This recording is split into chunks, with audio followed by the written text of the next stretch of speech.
Erev Tov Lekulam, Erev Tov, on revient dans notre étude du livre de Shemot et nous sommes arrivés Beshat Tova Umutzelahat dans le chapitre Kaf Vav, chapitre 26. Opa 26. Si seulement les chapitres ils avaient une importance, mais ils n'en ont pas, donc on va pas s'étendre sur le 26e chapitre. Donc, alors, page, dans ceux qui ont des livres comme cela, c'est page 118. Bah oui. Au chapitre 26, verset 1.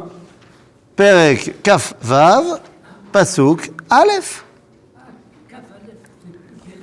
Perek Kaf Vav, Pasuk Aleph.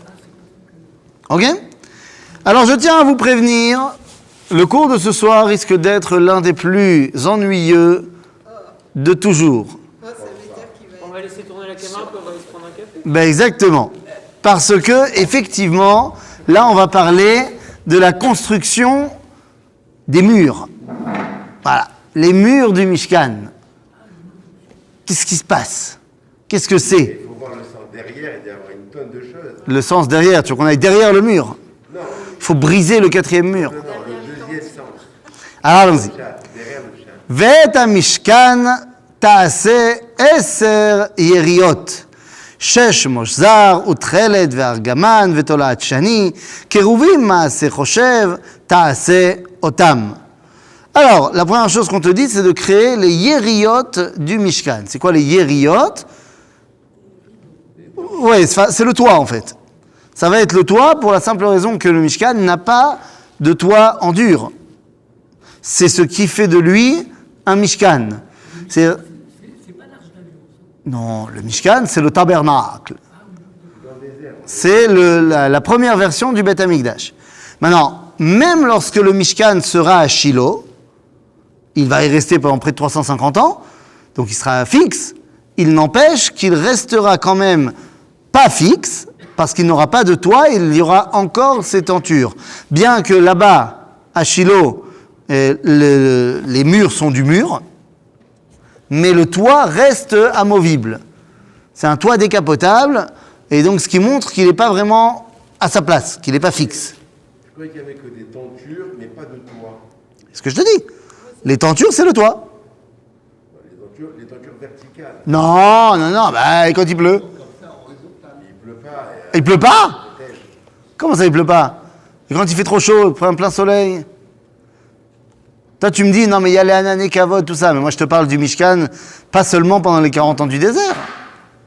Le Mishkan, quand ils vont le mettre au Bagilgal, quand ils vont le mettre à Shiloh, comme on a dit, il faut bien qu'il y ait quelque chose. C'est ça? Donc, on a d'ailleurs 3 sortes de tentures. 3 sortes de tentures. On a la partie intérieure, la partie médiane et la partie extérieure.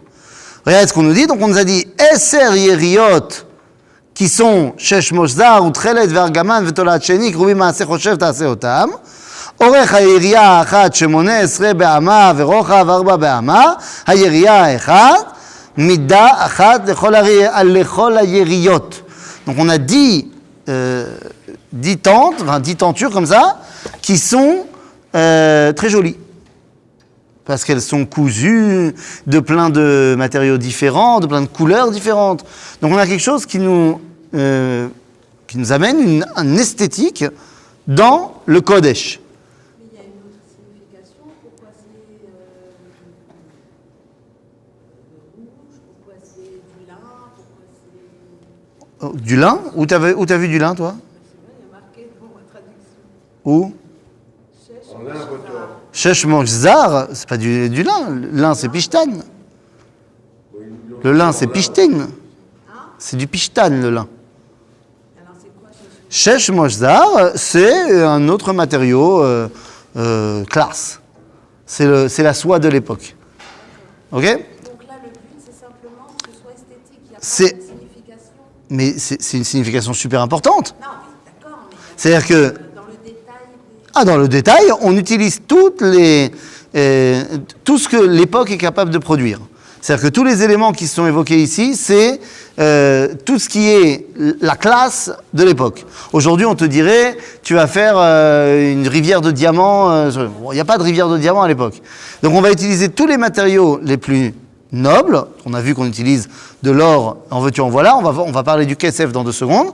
Et là, dans les tentures, eh bien, on met toutes les couleurs possibles et imaginables. Je te rappelle qu'à l'époque, pour faire des couleurs, c'est pas du synthétique. Donc c'est un grand travail. Donc on a ici une dimension de yofi, d'accord, qui va par 10. Eser yeriot.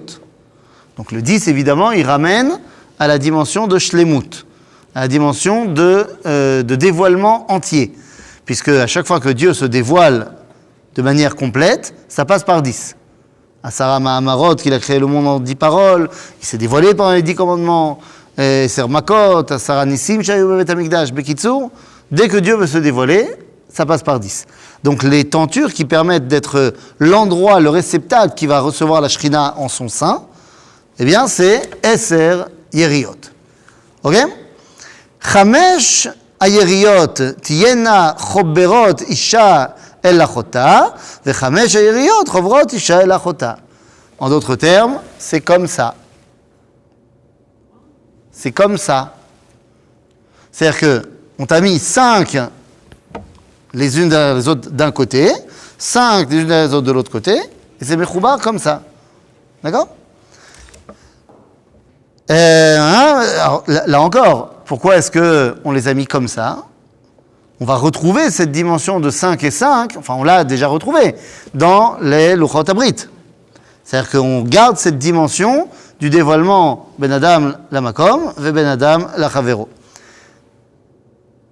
ועשית לולאות תכלת על שפת היריעה אחד מקצה בחוברת וכן תעשה בשפת היריעה הקיצונה במחברת השנית. 50 לולאות תעשה ביריעה האחת ו50 לולאות תעשה בקצה היריעה אשר במחברת השנית מקבילות ללולאות אישה אל אחותה.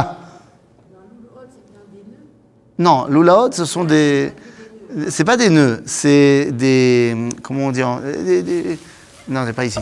Des anneaux, merci. Ouais, des anneaux. Des anneaux. Bah oui, il va bien falloir les faire tenir. On va les attacher les uns les autres avec des nœuds. Mais d'abord, il faut les anneaux pour pouvoir les faire tenir. Ok? Donc, combien on a de lulaot? Chamishim.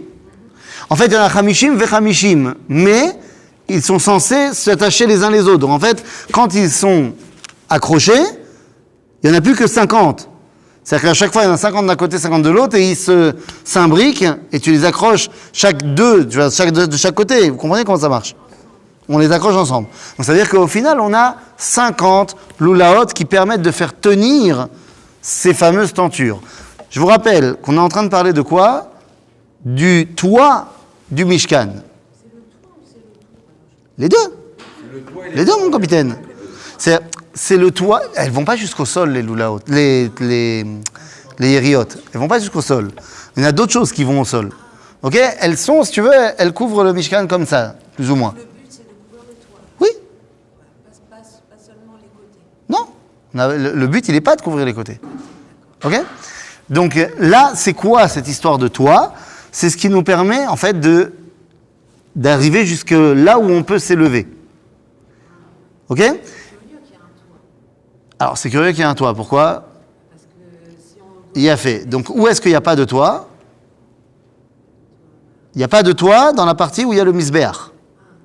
Mais la partie où l'homme rentre, pas pour sacrifier et faire le lien avec Dieu, mais l'endroit où il va recevoir, il est en qualité de receveur. Donc, il doit comprendre qu'il y a une limite entre lui et Akadosh Baruch Hu. C'est-à-dire? Et donc, il y a, pour faire tenir cette capacité de monter jusqu'en haut, le plus haut possible, il y a 50 lulaot, qui sont donc par rapport au chamishim sha'are bina. Il y a 50 degrés de compréhension, donc ce sont les chamishim lulaot qui forment la colonne vertébrale, si vous voulez, du Mishkan. Ok? Ça a une importance. Les? Pas parce qu'on parle jour rouge, on parle jour de... Mais tu as déjà posé la question tout à l'heure. Non, j'avais posé sur le lard, mais j'avais pas dit les couleurs. Non, si, tu as dit aussi les couleurs. J'ai dit, c'est tous les matériaux précieux qui sont... Mais la couleur, ça montre ça montre la qualité de la chose. Bah, c'est déjà pas mal, je trouve. Non? Non. Bah, écoute, pour la semaine prochaine, tu nous fais des shiur bayit, tu nous dis chaque couleur, qu'est-ce que à quoi ça te fait penser? Moi, Sha'arei drashot lo ninalu, hein. Les portes des drashot ne sont pas fermées, donc, bechavod. Donc, Ve'asita 50 karsei za'av, vechibarta et hayeriya isha el achota b'kerasim, ve'haya mishkan echad. Ah, ça c'est pas mal. On va aussi faire des krasim. Mazé karsei à mishkan.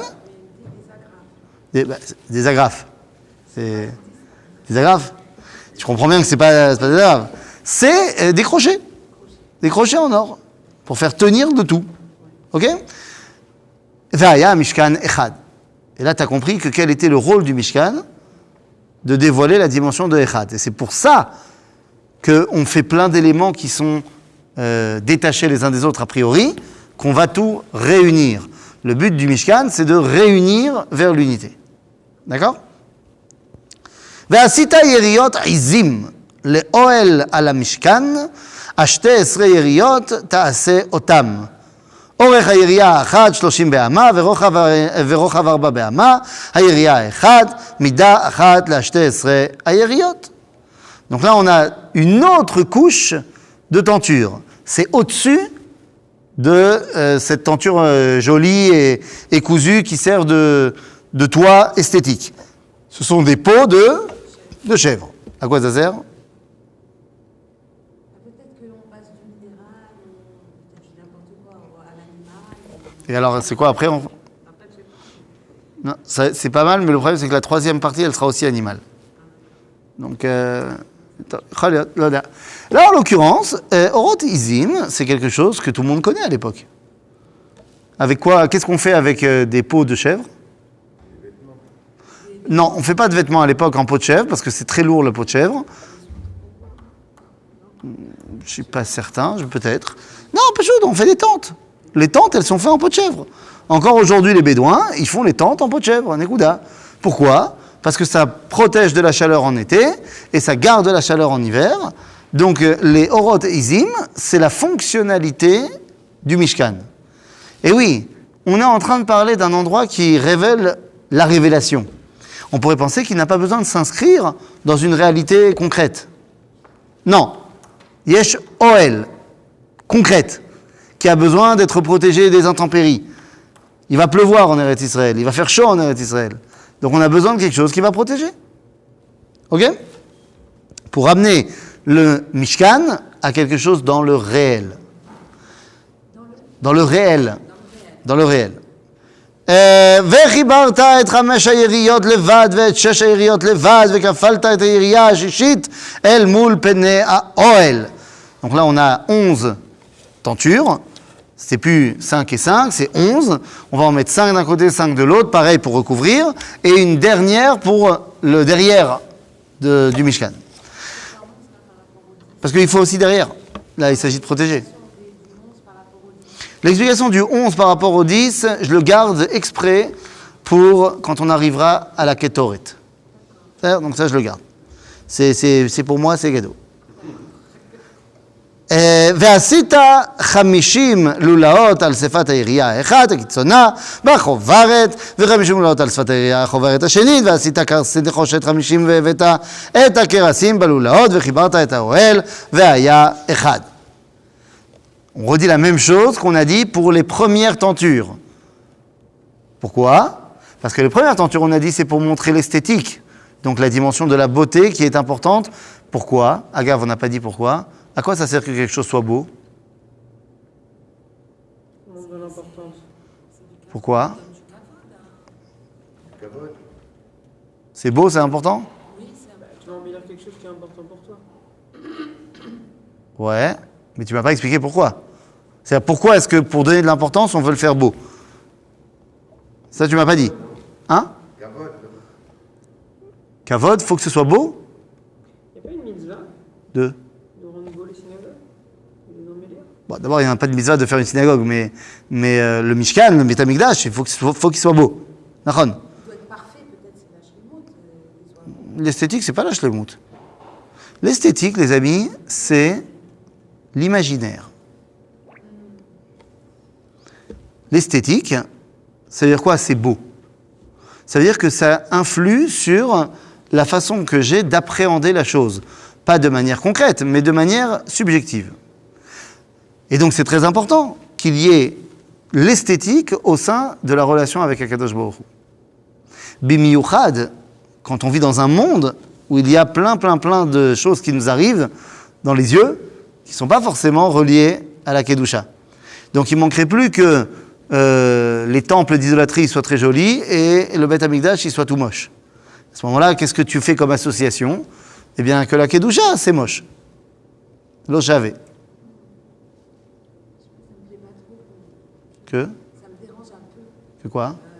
qu'on rende beau les synagogues parce que les temples... Non, j'ai pas dit ça. J'ai pas dit on rend beau parce que eux ils rendent beau. J'ai dit ce serait quand même un comble que eux ils fassent beau et que nous on fasse moche. J'ai pas dit que nous on fait beau à cause d'eux. Ok? J'ai pas dit ça. Je dis c'est important en soi que ce soit beau. Et je dis a fortiori quand tu vis dans un monde où les images que tu reçois, qu'elles soient belles ou moches, mais elles ne font pas partie, en général, du monde de dévoilement divin, eh bien, dans le dévoilement divin, il faut que tu aies des images qui te rattachent à quelque chose de positif. Ok? Ça va être la même raison pour laquelle on va faire les habits des Kohanim, où là, ce sera marqué clairement, l'echavod ou l'tifaret. C'est pour que la personne qui voit le Kohen Gadol, il dise « Waouh, c'est chez nous ». C'est peut-être aussi parce que comme Hachem il a créé un monde qui est beau, Oui, mais il a aussi créé un monde qui est moche. non mais là, visuellement, on parle de l'esthétique. Nous. Visuellement, Tu veux que je te montre des photos d'endroits qui sont laids? non, il n'y a pas d'endroit. Ah, allez, Quel endroit? ben, c'est pas vrai.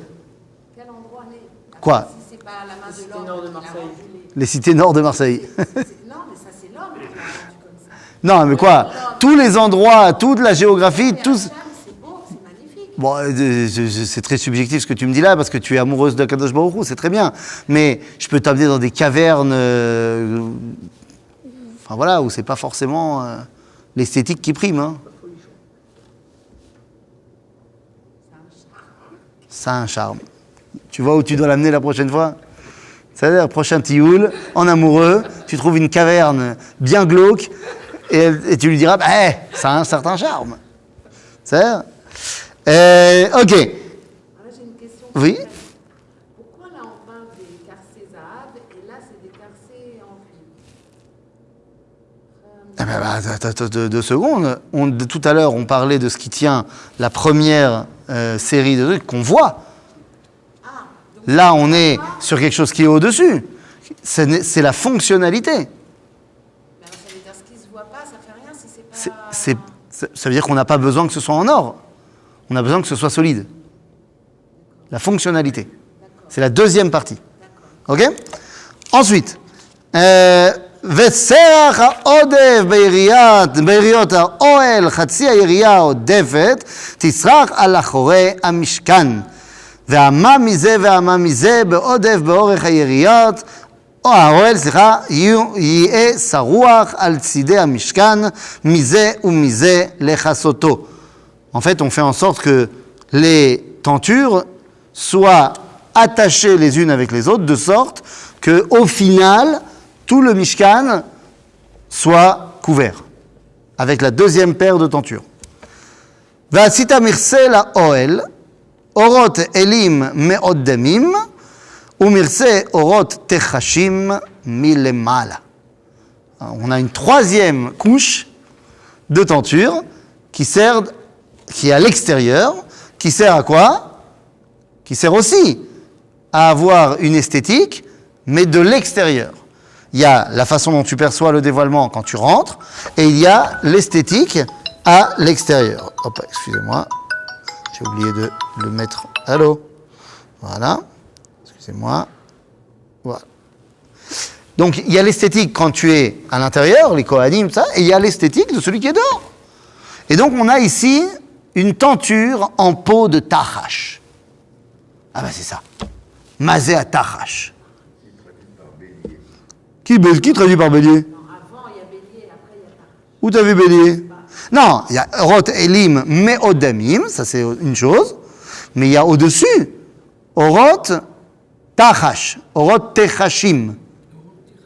Ok? Mazé à techashim. Mazé tachash.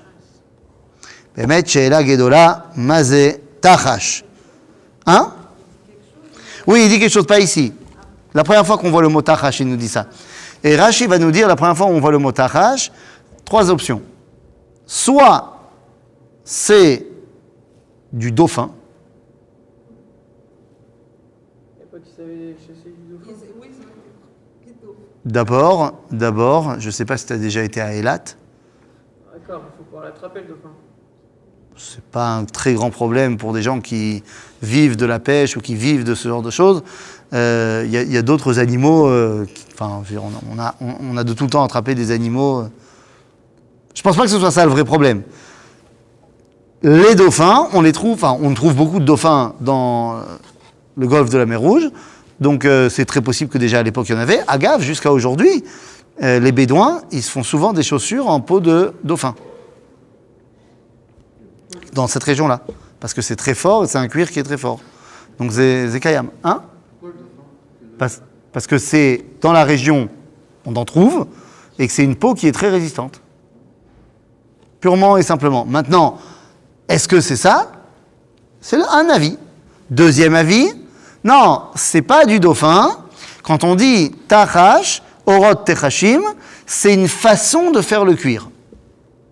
Ça peut être fait de n'importe quel cuir, mais c'est une façon particulière, un savoir-faire particulier de faire le cuir. Ou alors, ce que tu vas préférer, Zebria Shenivrea Leshaata. C'est une créature extraordinaire qui a été créée à ce moment-là, juste pour ça. Voilà, je sais que ça va te plaire. Et c'est certainement la licorne arc-en-ciel qui a amené les bisounours dans les Sipurei Maasiyot de Rabbi Nachman. Bria Leshaata. Le térélet, il n'intervient pas pour l'instant dans la fabrication. On a mis beaucoup de trélettes. On a déjà vu plein de fois qu'il y avait du trélette. Le térélet, c'est bleu, c'est le blason. Oui, on a vu souvent qu'il y avait du trélette. Ça fait partie des couleurs du Mishkan. C'est une créature, c'est un genre de verre. Non, le trélette en lui-même, c'est pas une créature, c'est une couleur. Oui, mais Dieu, il a créé un verre. Non mais, ça va, tu n'entends pas ma réponse. Le trélette en soi, c'est la couleur.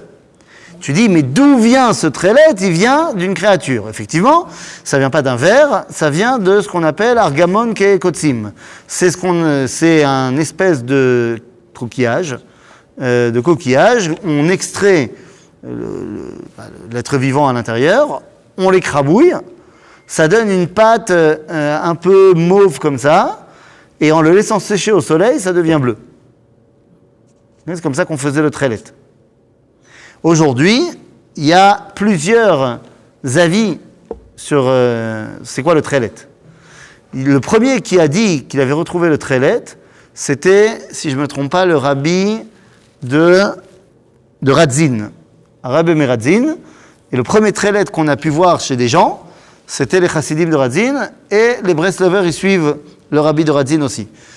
Lui, il pensait que c'était l'animal qu'on appelle aujourd'hui Dionon, une espèce de mini-pieuvre comme ça.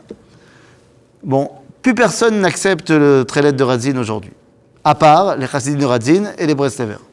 Chutz misé, personne n'accepte ce trélette-là parce qu'il semblerait que Behemet zélosé. Après, il y a le Rav Herzog. Hein? Le rabbi de Radin, il est à l'origine des chassidim de Gour, je crois. Pas du tout. Non. Non. C'est pas la même. Après ça, il y a le Rav Herzog qui a proposé un autre animal pour le trélette, un petit coquillage comme ça, un tout petit coquillage. Mais même lui, il n'était pas sûr de ce qu'il avait dit. Et il semblerait que la déa la plus vraie, c'est celle qui aujourd'hui est prônée par le Machon Hamikdash et par d'autres, qui c'est, comme je dis, Argamon Keekotsim. C'est un coquillage qui est sous sa forme coquillage avec des pics un peu de partout. C'est pas un oursin, hein, pas du tout, ça ressemble pas du tout à un oursin. C'est un vrai coquillage, mais qui a une coque qui est pas du tout lisse et qui est pas du tout régulière. Tu fais un trou dedans, tu sors le machin, et tu écrabouilles, et ça devient en séchant du bleu. Ça existe encore. Aujourd'hui, les 90% des gens qui mettent le trélette, c'est de celui-là. Oui. Il y en a de plus en plus qui le mettent. Il y en a de plus en plus qui le mettent. Alors, il faut savoir que Alpi à Halacha, Alavan l'homme akev. C'est-à-dire, même si tu mets que du blanc, tu fais quand même la mitzvah de tzitzit. Donc, c'est pour ça qu'il y a plein de gens qui te disent, comme on n'est pas sûr, alors autant ne pas se tromper. Mais il y a de plus en plus de gens qui sont sûrs, et Béhémet, il semblerait qu'il n'y ait plus vraiment de doute, quoi. Parce que non seulement ça correspond à la description qu'on a dans la Torah, deuxièmement, dans la Mishnah, on nous dit où est-ce qu'on faisait le trélet, et on a retrouvé dans les fouilles archéologiques, à l'endroit où la Mishnah nous dit qu'on faisait le trélet, une industrie de trélet avec des centaines de milliers de coques de cet animal-là, avec le trou au même endroit, machin. Donc, vraiment, il semblerait que ce soit ça. Donc, Bezrat Hashem. Ça זהו, אוקיי. הנה. ועשית את הקרשים. טוב, là maintenant, il s'agit de faire les krashim. Oui, parce que dans le Mishkan, il n'a pas de mur. Donc, il faut bien lui faire des murs. Ok? Donc, ועשית את הקרשים למשכן עצי שיטים עומדים.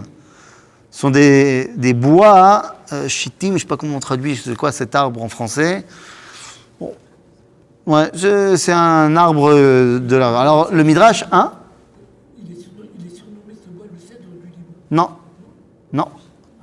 Bah non. Je suis désolé, mais le cèdre du Liban, il n'est pas surnommé, il s'appelle Arzé Alevanon. Et il est souvent cité, mais là, c'est pas Arzé Alevanon, ici, c'est Shita. C'est pas le même arbre. Et là, tu le cite, ce mot-là, ça, les Liban. Ben vadaï, bien sûr. L'un des matériaux de construction pour le Beth Amikdash, ça sera Arzé Alevanon. Mais là, c'est pas Arzé Alevanon. Maintenant, d'où viennent ces Hatséchitim? Le Midrash nous dit que c'est Yaakov Avinu qui les a plantés quand il est descendu en Égypte. Ah, s'il n'y a pas d'image.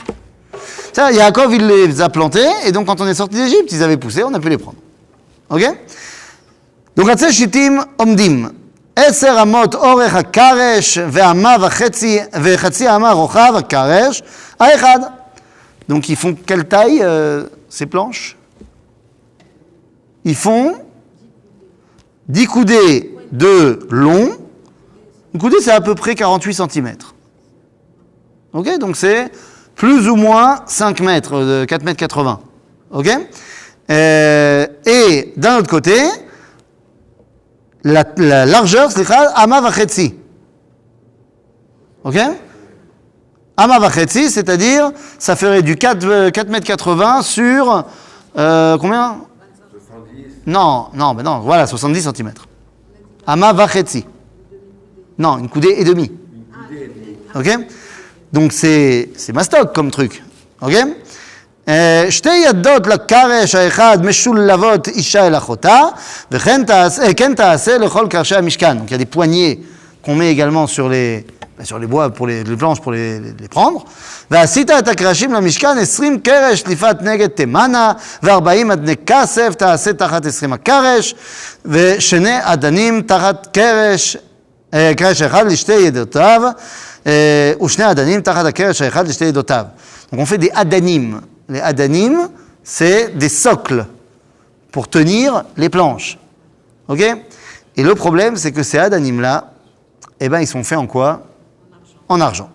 ו-40 אדני כסף, שני אדנים תחת הקרש האחד ושני אדנים תחת קרש האחד, ולהרכתה המשכן ימה תעשה 6 קרשים. Bon, il nous explique combien de planches au sud, combien de planches au nord, combien de planches à l'ouest, et à l'est, etc. Et on nous dit, donc, à chaque fois, où est-ce qu'on met les adanim? Le problème, il est le suivant. ויהיו תואמים מלמטה, ויחדיו יהיו תואמים על ראשו, אל הטבעת האחד, כן יהיה לשניהם ולשני המקצועות יהיו, והיו 8 קרשים, ואדניהם כסף 16 אדנים, 2 אדנים תחת הקרש האחד, ו2 אדנים תחת הקרש האחד. Donc là, le problème, il est le suivant. Il est que si ces adanim sont censés être faits en argent, on a un problème. Parce qu'on a les dimensions. On a les dimensions donc s'il est fait en argent, eh bien, il faut beaucoup plus d'argent que ce qui est mentionné dans la paracha de Pécoudé. Dans la paracha de Pécoudé, on a le nombre total d'argent qui a été utilisé dans le Mishkan. Ça ne marche pas en fonction des dimensions qu'on a ici pour dire quelle était, comment étaient faits les Adanim. L'avis de Rashi, si on le suit, pour nous dire quelle est la taille du Aden, du socle, on a besoin de 18 fois plus d'argent que ce qui nous est mentionné. Il n'est pas creux par endroit. Alors c'est pour ça qu'il faut aller voir l'avis de Rabbi Avraham ibn Ezra, qui dit que l'épaisseur du Aden, il était de quelques millimètres. Rashi, il dit qu'ils étaient pleins, mais Rabbi Avraham ibn Ezra, il dit qu'ils étaient beaucoup plus petits. Et c'était suffisamment solide pour tenir. Pour tenir quoi? Le Keresh, il bouge pas. Ce sont les socles. Les socles, mais d'accord, mais une fois que le truc il bouge, une fois que tout est accroché les uns les autres, machin, bien sûr que c'est assez. Il y a le poids qui repose dessus quand même. Non, mais non. C'est le socle, c'est pas... la planche, elle est dedans. Elle n'est pas dessus, elle est dedans. Il y a un trou pour faire rentrer la planche. D'accord. Donc, si tu veux, le socle, il est là pour faire en sorte qu'il ne bouge pas à gauche et à droite. Maintenant, tout seul, ça ne tiendrait pas. Mais comme ils sont tous attachés les uns les autres, alors ça se soutient. Ok? Ça rentre, la planche, elle rentrait dans le socle. Dans le socle. Et le socle reposait. Ça, c'est le socle. Le socle, il entoure la planche. Il fait contour. Ouais. Mais de toute façon, la planche en elle-même, elle n'est pas super lourde non plus. Une planche toute seule, ça passe. Oui, mais c'est l'ensemble. Ok? Nahon. Mais le poids est subdivisé, puisque c'est chacun qui supporte. Ok? Enlever la contradiction entre Ah, c'est pas la première fois qu'il y a une contradiction entre des commentateurs. Pourquoi est-ce que là, tout d'un coup, ça te dérange? Non, ça me dérange qu'il y ait des contradictions. Ah. Là, on en parle. En fait, il y a deux styles de contradiction. Il y a des contradictions dans la compréhension, et ça, c'est pas dérangeant, parce que, ok, il y a un truc, j'ai compris comme ça, l'autre, il a compris autrement. Mais là, il s'agit d'une contradiction au niveau de la réalité. Comment c'était dans la réalité? C'est pas une question de compréhension. Donc, comment est-ce qu'il peut y avoir une contradiction à ce niveau-là? Eh bien, en fait, nous a expliqué déjà le Maharal de Prague que lorsqu'on parle de ce genre de marlokot et de chiffres, qui repose sur des chiffres et des réalités, la marloquette, elle n'est pas sur qu'est-ce qui était en réalité. Parce qu'en réalité, il y avait ou comme ça, il n'y avait pas les deux. Et là, ça veut dire que dans la réalité, l'avis qui est le plus probable, techniquement, c'est celui-là qu'il y avait dans la réalité. L'avis qui est le plus extravagant, c'est ce qui aurait été l'idéal. Comme quand on te dit que Moshe Rabbeinu, il faisait Esser Amot. Il mesurait Esser Amot. Mais c'est pas possible que Moshe Rabbeinu, il mesurait 4,80 m. Et là, dans la mesure où celui qui est on a dit, qui est le portrait sur lequel on s'appuie pour faire le Mishkan, c'est Moshe, et que l'entrée du Mishkan, c'est Esser Amot, pourquoi est-ce qu'on a fait une porte d'entrée aussi grande? C'est parce qu'il faut que Moshe y rentre. Donc on te dit, il faisait Esser Amot. Maintenant, dans la réalité, nous dit le Maharal, il était grand, Moshe, autant que possible. Ça, il faisait pas 4,80 m, il devait faire un bon 2 mètres. Ok? Donc il n'y a plus de contradiction. Il y en a un qui parle de la réalité, l'autre qui parle de l'idéal. D'accord? Ok. והבריח התיכון בתוך הקרשים מבריח מן הקצה אל הקצה ואת הקרש... אגב, ça on ne sait pas comment c'est possible. J'ai sauté? Ah oui, j'ai sauté, autant pour moi. ועשית בריחים, סליחה, autant pour moi. verset כ"ו. ועשית בריחים עצי שיטים 50 לקרשי סלע המשכן האחד, ו50 בריחים לקרשי הצלע המשכן השנית, ו50 בריחים לקרשי הצלע המשכן ליחתיים ימה, והבריח, c'est quoi le barichim? C'est là aussi des cercles qui vont permettre de tous les relier les uns les autres. Ce qu'on n'arrive pas à comprendre, c'est ve'abariach hatichon betoch hakerashim mavriach min hakatse el hakatse. Ça, on ne sait pas comment c'est possible techniquement. Zenes. Abariach hatichon sheu mechaber min hakatse el hakatse. Normalement, il y a besoin d'avoir un endroit sur lequel il est reposé. Il peut pas aller dans tous les sens. C'est comme quand tu me dis que les lettres des louchot, elles tenaient toutes seules. Il y a un moment donné, il faut que ça tienne quelque chose. Donc ça, on ne sait pas comment ça marchait, c'est Nes. Ok? והקמות את המשכן כמשפטו אשר הורית בהר. Bon, Donc on est bon. Là, on a tous les plans pour faire le Mishkan. Seulement, on continue. V'asita parochet techelet ve'argaman ve'tolat shani ve'shesh mozar ma'aseh choshev ya'aseh ota keruvim. Le même, certainement les mêmes dessins d'ailleurs, qu'il y a sur les premières tentures. On a les mêmes matériaux qui sont utilisés pour faire le parochet qui va séparer entre le Kodesh et le Kodesh HaKodashim. Venatata ota al arba amudei shitim metzupim za'av, vavehem za'av, al arba adne kasef, venatata et aparochet tachat hakerasim, ve'eveta shamma mibet laparochet, et aron ha'edut, ve'ivdila parochet lachem ben HaKodesh ou ben Kodesh HaKodashim. On a ce parochet, c'est pour ça qu'on a l'habitude de mettre un parochet ici devant le Sifrei Torah, ça vient du parochet qu'il y avait entre le Kodesh et le Kodesh HaKodashim. Ok? ונתת את הפרוכת על ארון העדות בקודש הקודשים. ושמת את השולחן מחוץ לפרוכת ואת המנורה נוכח השולחן על צלע המשכן תימנה, והשולחן תיתן על צלע צפון. Donc on a dit, maintenant qu'on a construit tous les ustensiles, qu'on a construit le corps du Mishkan, maintenant on peut mettre les choses en place. Donc on a mis le Aaron dans le Kodesh HaKodashim, on a mis la Shulchan dans le côté nord, on a mis la menorah côté sud. Ok. והשולחן תיתן הצלע הצפון, ועשית מסך לפתח האוהל, תכלת וארגמן ותולעת שני ושש מוזר מעשה רוקם. ועשית למסך 50 עמודי שיטים, וציפית אותם זהב, ובהם זהב, ויצקת להם 5 אדני נחושת. Donc maintenant on est prêt, on est bon. Qu'est-ce qui nous manque dans le Mishkan? Est-ce qu'il nous manque quelque chose qu'on n'a pas encore fait? Est-ce qu'il manque un ustensile dans le Mishkan? Non, on a parlé de Aaron Abrit. Ça, on a parlé. Qu'est-ce qu'on n'a pas parlé? On a parlé de la table, on a parlé de la menorah, on a parlé de la Luchot HaEdut, on a parlé des tentures, on a parlé des murs, on a tout parlé. Non? Le Shurba, on a parlé. Oui, on avait dit qu'on expliquerait qu'est-ce que c'est, quelle forme ils avaient. On n'a pas expliqué? Non, on a dit on l'expliquera après. On n'a pas expliqué? C'est une erreur de ma part. Les Kruvim, c'est Pashut Meod, nous dit le Sefer Melachim, et nous dit le Talmud, les Kéruvim, c'était Ish ve'isha mechubakim be'ahava. Donc c'est une statue. Dans le Talmud, il y a marqué Yeled ve'yalda, dans le Talmud Abavli, dans l'Yerushalayim, il y a marqué Ish ve'isha. Donc on dirait que ça dépend de comment tu le vois. C'est-à-dire, mais ça montre l'amour qui unit deux êtres. D'accord? Alors qu'est-ce qui nous manque? Ben, Ve'asita chapitre Kav Zain, Ve'asita et ha-mizbeach, Atzeshitim, 5 amot. Ben oui, on n'a pas de mizbeach encore. 5 amot orer ו5 amot rochav, ravua yeh ha-mizbeach, ו3 amot komato, ועשית קרנותיו על 4 פינותיו, ממנו תהיינה קרנותיו, וציפית אותו נחושת. Les pointes du misbéach. Il faut des spitzim, des pointes pour montrer les coins. Pourquoi? Pour montrer qu'il y a, dans toute réalité de ce monde, il y a quelque chose qui est katsé, qui est à l'extrémité.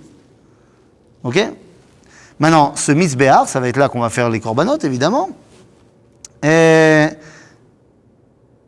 Donc, 5 אמות רוחב ורבוע יהיה מזבח 3 אמות קומתו. ועשית קרנותיו על 4 פינותיו, ממנה תהיינה קרנותיו, וציפית אותו נחושת. Ah ben voilà. Donc c'est pas le misbéach des korbanot. Alors c'est quel misbéach? C'est pour la Ktoret. Mais on ne nous parle pas encore ici de la Ktoret. On nous parle juste du misbéach.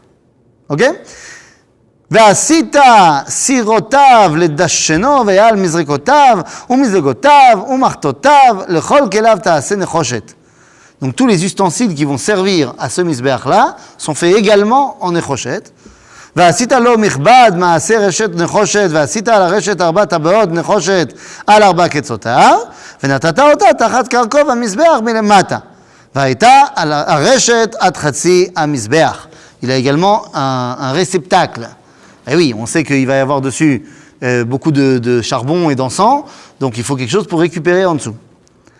ועשית בדים למזבח, בדי עצי שיטים, וציפית אותם נחושת, והובא את בדיו בטבעות, והיו הבדים על שתי צלעות המזבח, בשתי ביסט אותו. On a également des barres en bois qui ont été recouverts également de cuivre pour pouvoir soulever le misbéach quand on devra le bouger. Oui, misbéach הנכושת, l'autel des encens. Elle restait tout le temps branchée, tout le temps attachée. Ouais. On les enlevait jamais. נבוב לוחות תעשה אותו כאשר הראה אותך בהר כן יעשו. Donc là, on parle du misbéach הנכושת. On ne nous parle pas encore de l'Aktoret. L'Aktoret, on nous en parlera dans la parashat Tetzavé. Parce que semble-t-il que ce que représente l'Aktoret ne va pas avec le Mishkan version Teruma, version Moshe. Vous vous rappelez, on a expliqué la différence entre le Mishkan de Moshe et le Mishkan de Aaron. Le Mishkan de Teruma, le Mishkan de Tetzavé, une version idéale et une version réalité. Et donc, dans la version idéale, on n'a pas envie de parler de l'Aktoret. Et quand on arrivera à l'Aktoret, on comprendra pourquoi. Ok? ועשית את חצר המשכן לפת נגב תימנה, כלאים לחצר 6 מושזר, 100 באמה, אורך לפאה 1, ועמודיו 20 ועדניהם 20 נחושת, והעמודים וחשוקיהם כסף, וכן נפת צפון באורך כלאים, 100 אורך, ועמודיו 20 ועדניהם 20 נחושת, והעמודים וחשוקיהם כסף. ורוחב וחצר לפת ים כלאים, 50 אמה, עמודיהם 10 ועדניהם 10, toujours cette dimension de 50 par rapport à 10, de 50 par rapport à 10, ורוחב וחצר לפת קדמה מזרחה, 50 אמה, cette חצר qu'on est en train de mettre en place, c'est ce qui va être dans le Beth Amikdash, chez Zrat Nashim, c'est-à-dire l'endroit où tout le monde se retrouve. ו-15 אמה כלאים לכתף עמודיהם 3 ועדניהם 3. ולכתף השנית 15 כלאים, עמודיהם 3 ועדניהם 3, ולשאר החצר מסך 20 אמה, תכלת וארגמן, תולעת שני ו6 מושזר, מעשה רוקם, עמודיהם 4 ועדניהם 4. En ceci, on termine toute la structure, en fait, du Mishkan. Il est prêt. כל עמודי החצר סביב מחושקים כסף, ובהם כסף ועדניהם נחושת. אורך החצר 100 באמה, ורוחב 50 ב-50, וקומה 5 אמות, 6 מושזר ועדניהם נחושת. Donc, la cour, elle fait à peu près 50 mètres de long, à peu près 25 mètres de large, et à peu près 2,50 mètres de haut. Ok? Mais rester longtemps, après, il fallait qu'ils démontent tout pour... Pourquoi? Oui. Bah oui. Quand il faut partir. Mais en vrai, ils ne sont pas partis souvent. Hein. Ben non, tu regardes les différentes massaot, les différentes étapes qu'on a fait dans le désert, tu regardes combien de temps ça a duré à chaque fois, l'écrasante majorité du temps, on n'a pas bougé. Mais quand on bouge. Ok? הנה, לכל כלי המשכן בכל עבודתו וכל יתדותיו וכל יתדות החצר נחושת. Et le Mishkan ici est a priori terminé. Il manque plein de choses dans le Mishkan. C'est-à-dire qu'il manque plein de choses que la Torah ne voit pas comme étant essentielles dans la version idéale. Donc on n'a pas parlé de l'Aktoret, on n'a pas parlé du Kior, on n'a pas parlé non plus d'un petit détail important, on n'a pas parlé de Kohanim. Pourtant, on n'a pas parlé de Aaron non plus. Oui, non, là, on est dans la construction matérielle. Oui, mais, je veux dire, si toi, je t'avais demandé de me faire une maquette du Mikdash, ou du Mishkan, tu m'aurais mis des petits bonhommes, habillés en blanc. Oui, mais là, on n'a pas fini encore. On est bien d'accord, mais on voit bien que c'est volontaire qu'il y a des choses qui n'ont pas été mentionnées ici. Parce qu'encore une fois, on se rappelle de la différence du Mishkan de Teruma, qui est idéal, et donc dans l'idéal, il n'y a pas besoin de Kohanim. Chacun peut rentrer comme Moshe et peut aller dialoguer avec Akadosh Baruch Hu. Donc ça, c'est l'idéal. Dans la réalité, on aura besoin des Kohanim. C'est pour ça que la paracha de Tetzavé sera la paracha où on descend le Mishkan de l'idéal à la réalité. Et donc, on va lui rajouter toutes les choses d'après la Torah de Aaron qui admet que certes, l'idéal n'est pas de fauter, mais que des fois, l'homme faute. Et que si l'homme faute, eh bien, il a besoin d'intermédiaires pour arriver à Kadosh Baruch Hu, que ce soit au niveau du personnage, les Kohanim, ou alors au niveau du style vestimentaire et ainsi de suite. Et ça, c'est ce qu'on commencera à voir la semaine prochaine. Chazak Baruch. Alors la semaine prochaine,